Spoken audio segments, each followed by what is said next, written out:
you just give me 40 years? Sir? Yes. You just gave me 40 years. Well, guess what? Sir, what's this? Yeah, that's right. 40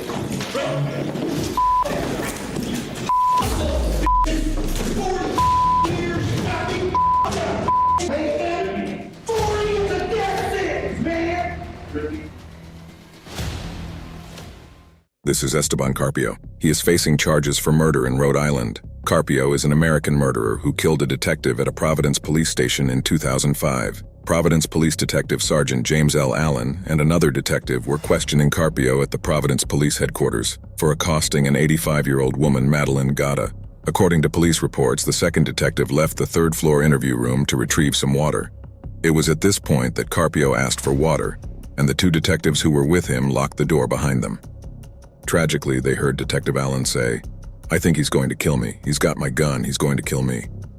By the time they broke down the door, Detective Allen was dying, and Carpio had jumped out of the window. However, he was recaptured a few minutes later amid struggles with the police. When it came time for his sentencing, Carpio appeared in court wearing a mask designed to prevent him from spitting at or biting others. His face was red, bruised, and swollen. His family members screamed and accused the police of brutality, alleging that they forced him to wear the mask to conceal the alleged beating he had suffered behind closed doors. Carpio's aunt even went on live TV to assert that he had been a victim of police brutality and that he needed help for his mental illness. Police brutality! He was mentally ill and he needed help and we couldn't get it. We tried and tried. On June 27, 2006, a jury found Carpio guilty of the murder of Detective Allen and the stabbing of Madeline Gatta, despite his plea of insanity. Carpio was sentenced to life in prison without parole. Initially, he showed little reaction to his sentence and remained unmoved. However, later, in an attempt to win over the jury, he expressed remorse and apologized for his actions. Every day, I face the facts of what I did and what happened.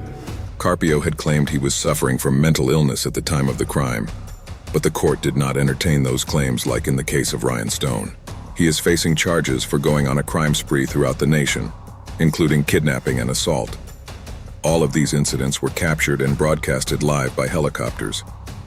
The chase began after Stone hijacked a car with a 4-year-old boy inside and drove off, leading police on a dangerous pursuit that lasted more than an hour. During the chase, Stone drove at speeds of up to 100 miles per hour and displayed reckless behavior. He's seen overtaking an innocent civilian on the highway, throwing them out of the car before continuing in the stolen vehicle. Additionally, he exited the highway, opened the car door at full speed, and slammed on the brakes right before crashing into another car, parked at an intersection. Investigators believe this was an attempted carjacking. Stone also crashed into several other vehicles during this chase, causing numerous injuries. He eventually crashed the stolen car and attempted to flee on foot, but was quickly apprehended by police and placed in a holding cell. Stone was charged with 26 crimes involving kidnapping, motor vehicle theft, assault, and eluding police. Despite his apology, the judge in the case was unmoved, noting that Stone had shown a pattern of criminal behavior and posed a threat to society.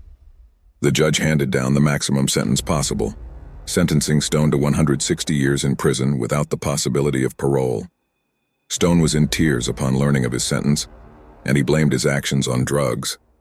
However, it's worth noting that some convicts are genuinely shocked by their sentences, just like Ricky Hand. This is Ricky Hand. A Springfield man faced charges after he throws urine and feces on his attorney in court. Hand is facing charges for multiple robberies in Ohio. Ricky had been on a robbing spree, targeting numerous local convenience stores late at night to steal some extra cash. However, this crime spree would soon come to an end on the night he decided to try his luck at John's drive-thru. In the footage, we can see the owner of the shop beginning to close down for the night, unaware that an armed Ricky Hand is lurking in the building. As Ricky attempts to make his way to the door, he is confronted by the armed shop owner, who fires his weapon to scare Ricky off. After this failed robbery attempt, the shop owner calls the police to report the incident. 911 emergency. Yeah, this is John's drive-thru. It's West Main Street. A guy just tried to rob me and I shot him. He ran out the back door. Okay, is he injured? I think I hit him. It would only take a couple of days for Ricky to admit himself to a hospital to to treat the bullet wounds he sustained during his encounter at John's drive-thru. It was at the hospital that the police arrested and questioned him about that night.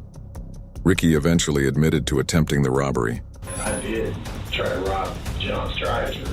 He got shot 3 times. I did the crime, I ain't gonna lie. I just wanted to leave. When the case went to the courtroom, Hand was sentenced to 40 years. The judge gave Ricky such a long sentence because they were also able to prove he was guilty of carrying out a string of robberies across Springfield, Ohio.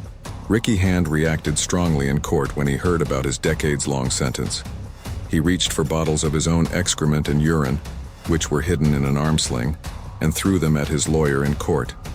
As a result of the courtroom incident, Hand was charged with an additional 5 counts of harassment with bodily substances, 1 for his attorney and 4 for the deputies present. He's also charged with obstructing official business and retaliation.